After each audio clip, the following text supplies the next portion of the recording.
You're watching Euronews Tonight. I'm Mariam Zaidi, and these are the headlines this hour.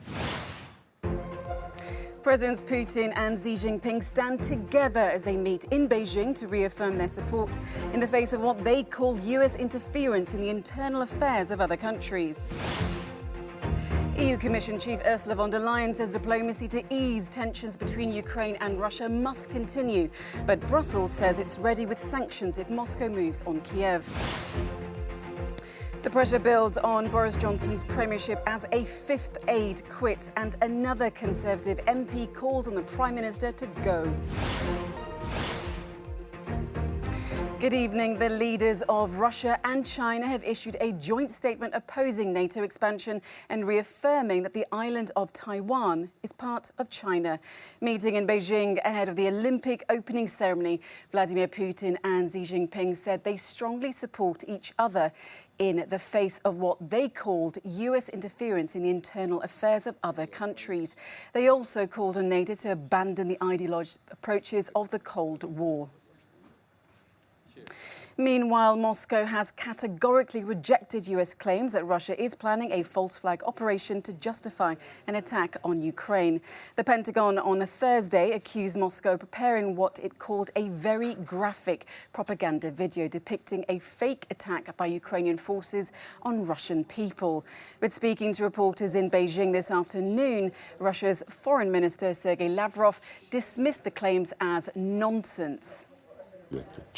While I'm here in Beijing, I read some statements by the US State Department that Russia is preparing fake videos showing an alleged attack by Ukrainian troops in Donbass. Well, I do not know the delusional nature of this kind of fabrication, and there are more and more of them every day. It's obvious to any more or less experienced political scientist. Well, joining me now is our Russia analyst, Galina Polonskaya. Galina, good to see you as always. So, unsurprisingly, President Putin and Xi Jinping were singing from the same song sheet and firmly reasserting their own ties. Now, how vital is this alliance? Good evening. Well, when both China and Russia are facing high tensions with the West, of course, this alliance is extremely important for both of them. And today they demonstrated to the rest of the world that the countries are as close as ever, and it is described as the golden era of relations. And of course, first of all, the Chinese leader supported Russia's concerns, security concerns, and they both urged NATO to stop its expansion in this final joint statement. This is very important, but it is not only about this political message about those, let's say, big powers as Russia and China standing against the United States. It is also about business here. Today, Vladimir Putin announced that Russia and China are going to have another gas contract and that Russia will sell even more gas to China via a new pipeline, and that the sales will be in euros. So it means that they want to reduce any risks if there are some sanctions here. Russia has been already selling gas to China, so it will be selling even more. And we should not forget that China is the biggest trading partner of Russia. And in 2014, when Crimea was annexed, it was China that supported Russia economically and politically when it found itself in the isolation from the West. So the big message today is that if there are any other sanctions, China will provide this support to Russia. And I think that this is a message also to the Russian businessmen who worry at this point, of course. So lots of deals and manoeuvres between the two leaders then. You also brought up sanctions. Now, we do know that the EU is preparing this very comprehensive package of sanctions. The EU Commission President has said that in Brussels today. But European diplomacy is also continuing. Now, President Macron will, of course, travel to Moscow next week. What more can you tell us about that? Yes, on Monday, Vladimir Putin will welcome President of France, Emmanuel Macron, in Moscow. And it was actually Vladimir Putin who sent those, let's say, positive signals, because it was him who announced this visit, even when nobody could even think that this could happen. So this is very surprising. And the question, what are the odds that there are any chances of some positive outcome? Of course, President Macron will try to persuade Vladimir Putin to get back the Normandy format on the rails and to put it on the higher level, on the foreign minister's level. But of course, he will try to persuade to organize a summit between the leaders to put back Russia and Ukraine at the table of negotiations. And of course, we know what Vladimir Putin could answer, because Russia says that it's not the side of the conflict. It wants Kiev to talk with Donbass representatives. It wants Kiev to fulfill the Minsk agreements, and that's what Vladimir Putin could ask Emmanuel Macron, is to push Kiev as it can. And what is also very surprising is that Emmanuel Macron is going first to Moscow and after to Kiev. And of course, in Europe, people, those who will be watching the allies, want that this visit is transparent. Galina Polanskaya, thank you as always for that analysis on Russia. Thank you so much. Now, since the start of the current tensions, the EU has promised to impose sanctions on Russia if it launched an attack, but the details have been slow coming in. Now, Brussels says it has a comprehensive package ready to go, as Commission President Ursula von der Leyen told Euronews correspondent Eli Kutso-Costa this afternoon. Well, for more on what she said, let's now cross to Effie in Brussels. OK, so Effie, you've spoken to President von der Leyen. Now, she said, as we were talking there with Galina, that the EU has this robust package of sanctions to go should Russia invade. What form could these sanctions take? Exactly, Mariam. During all these weeks of tense diplomatic talks between the West and Russia, we hear all the time by the United States, but also the European Union and European leaders, that the EU is ready to take measures and very strong sanctions in case Russia invades finally Ukraine. This time, Ursula von der Leyen was more specific, and she presented a more concrete European plan on what this means. So she said, of course, as you said, that it's a comprehensive package, that it's focusing mainly, at least at the moment, only on financial and economic sectors, but very crucial on Russia's economy. What she actually said is that it's about cutting the access to Russia, to European markets, and very crucial goods that cannot be replaced. But let's see what she had to say. It would limit the access of Russia to the financial markets of the European Union, and it would limit Russia's access to crucial goods and technology it needs, and that cannot be easily supplied and replaced. And therefore, it must be in the interest of Russia to de-escalate. Of course, Ursula von der Leyen also commented on the key question, that what will happen if finally there is a backfire and Russia decides to cut the supplies, the energy, the gas supplies to Europe. And of course, Ursula von der Leyen said that since 2014 and the annexation of Crimea by Moscow, Europe has done, the European Union has done its homework, and it's preparing to really multiply all the infrastructure in Europe to get more, to cut this dependence on Russia. Of course, it's also investing in renewable energy, because this is a very important thing for the European Union now. Of course, we are not there yet, and she hopes that diplomacy will finally prevail. Mariam, back to you. OK, Effie, thanks for that update from Brussels. Thank you so much. Now, Boris Johnson's premiership has been dealt another body blow, as a fourth MP this week has submitted a letter of no confidence. Aaron Bell, the MP for Newcastle under Lyme, said the Prime Minister's handling of the Partygate scandal has left his position untenable. It follows a tumultuous 24 hours that have seen Boris Johnson lose 5 aides, including his longtime policy chief, Munira Mirza. Now, she said she was going over Johnson's use of the false accusations against Keir Starmer that he failed to prosecute the serial sexual offender Jimmy Savile. Well, let's cross now to London, where Tig Enright is standing by for us.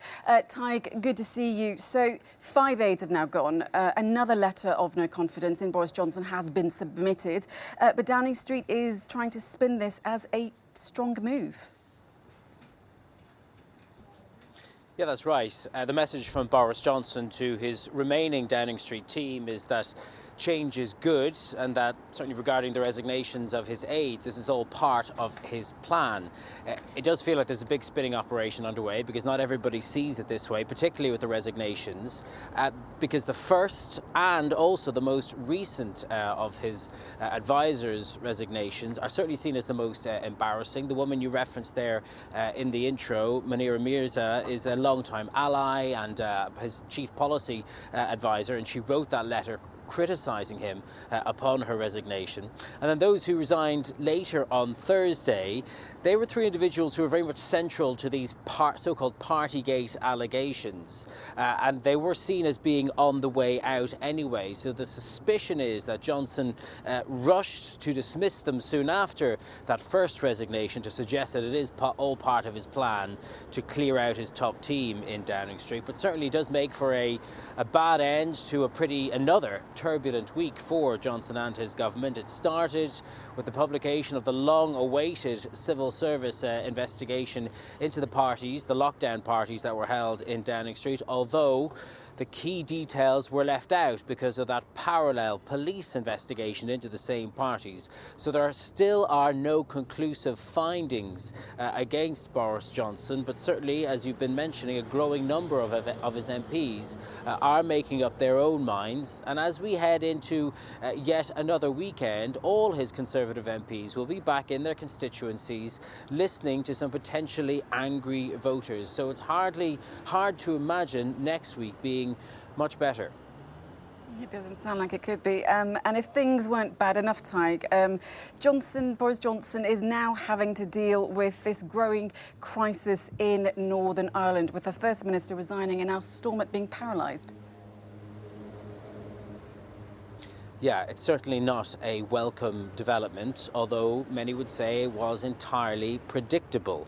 Because of that controversial Northern Ireland protocol, which Boris Johnson agreed to, but which displeases Northern Irish Unionists because it creates a customs border between Great Britain and Northern Ireland. So yes, those latest developments are that the biggest Unionist party, the biggest party, the DUP, has pulled out of government, the power-sharing government, saying enough is enough regarding the protocol. But there is a strong electoral element to all this, because there are elections on the horizon for the Northern Irish Parliament, with the DUP poised to lose its position as the biggest party. And I think that's very much the undercurrent to this move. And that electioneering has already begun, with the DUP leader, Jeffrey Donaldson, warning that it can't imagine itself actually partaking in a new government in Northern Ireland if the protocol has not been ditched. And this is all part of a sad pattern, you could say, with Northern Irish politics, in which differences between the sides are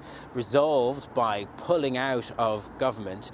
The only contrast is that, unlike the last time something similar to this happened, when the government was suspended for a year and a half, at least we have this time around a date in the calendar, May the 5th, when there will be elections to the Northern Ireland Parliament, and we'll get a shake-up of the key decision makers, and that could promote or bring about a different outcome. Mariam? Well, let's see what next week brings for the Prime Minister. Tig Enright, thank you as always. Right, well, we will take a short break here, but still to come, we'll have further analysis on what those number 10 resignations mean as Boris Johnson fights for his political future. Stay tuned to Euronews Tonight.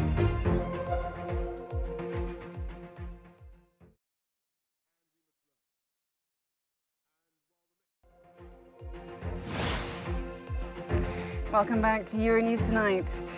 Now, for more on that growing political fallout at Downing Street, we're now joined by Lila Housesmith, a former UK government advisor to both Theresa May and Boris Johnson. Lila, good to see you again. Now, as we were discussing there with our correspondent, 5 aides have now gone. Another MP has submitted a letter of no confidence. How big a body blow is this to Boris Johnson?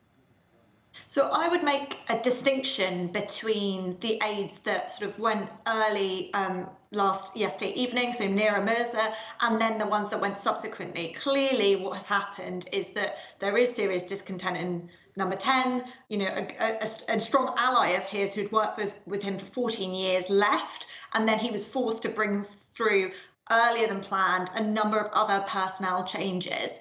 And I think what that means is you've got kind of quite a confused picture. Clearly there's discontent, but it's a question of whether he can get a grip over it over the course of the weekend. We saw him moving very quickly to appoint a new policy chief in Andrew Griffith. He's already reached out to MPs. There's a clear sort of statement of intent there, but can he really get a grip on it in the context, as you say, of more MPs looking like they're willing to submit letters of no confidence? Well, Lila, paint us that picture then. I mean, of course, you've been behind the doors of number 10, especially, you know, at high-pressure times. What's the mood going to be behind those doors of number 10? So I think the difficulty is it's going to be quite chaotic. What we saw last night in terms of them bringing forward those other personnel moves shows that there wasn't much time for strategy.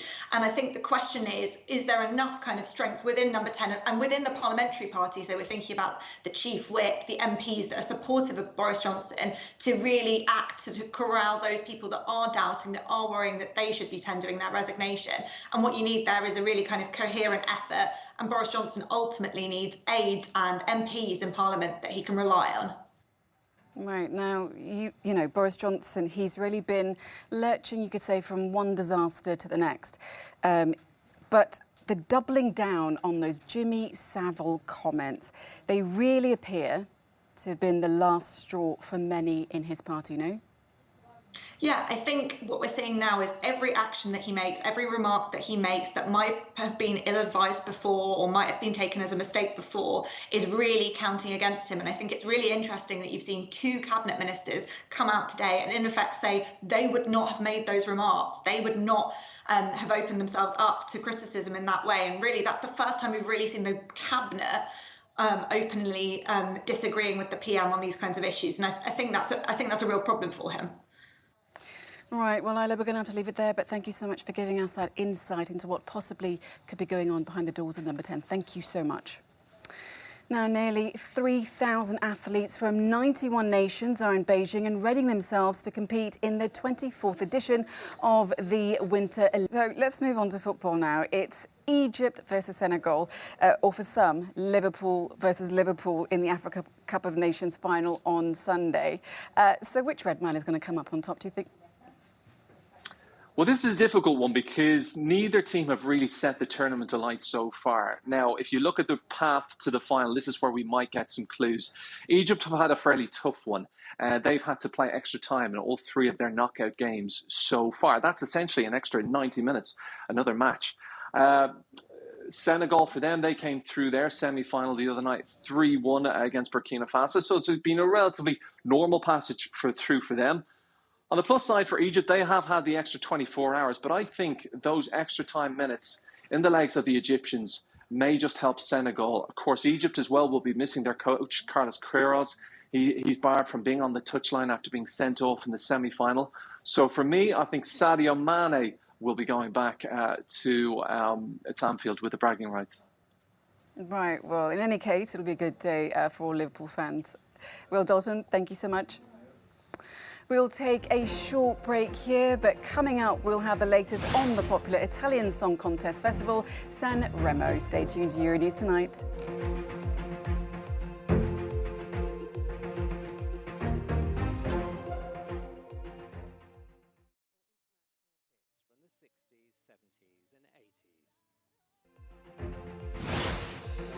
Welcome back to Euronews Tonight.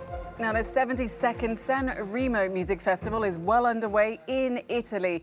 The winner of the popular 5-day contest will represent the country in this year's Eurovision Song Contest in Turin. Tom Hill has more. The third night of Italy's San Remo singing competition.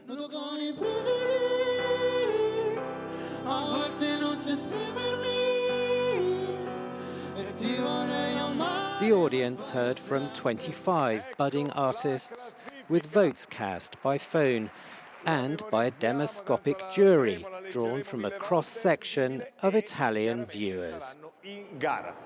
Grazie di essere stati con noi, grazie a Drusilla Foer, grazie a tutti gli artisti.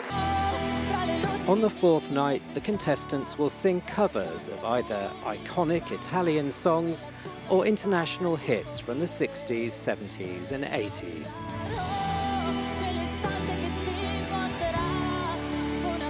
The singers will be given a ranking based on all 4 nights.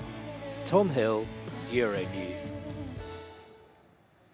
Well, unfortunately, that's it for tonight's programme, but we will leave you with a no comment from London's Kew Gardens, where this year's edition of the Orchid Festival is celebrating the tropical colours of Flora and Costa Rica. Thanks for watching Euronews Tonight.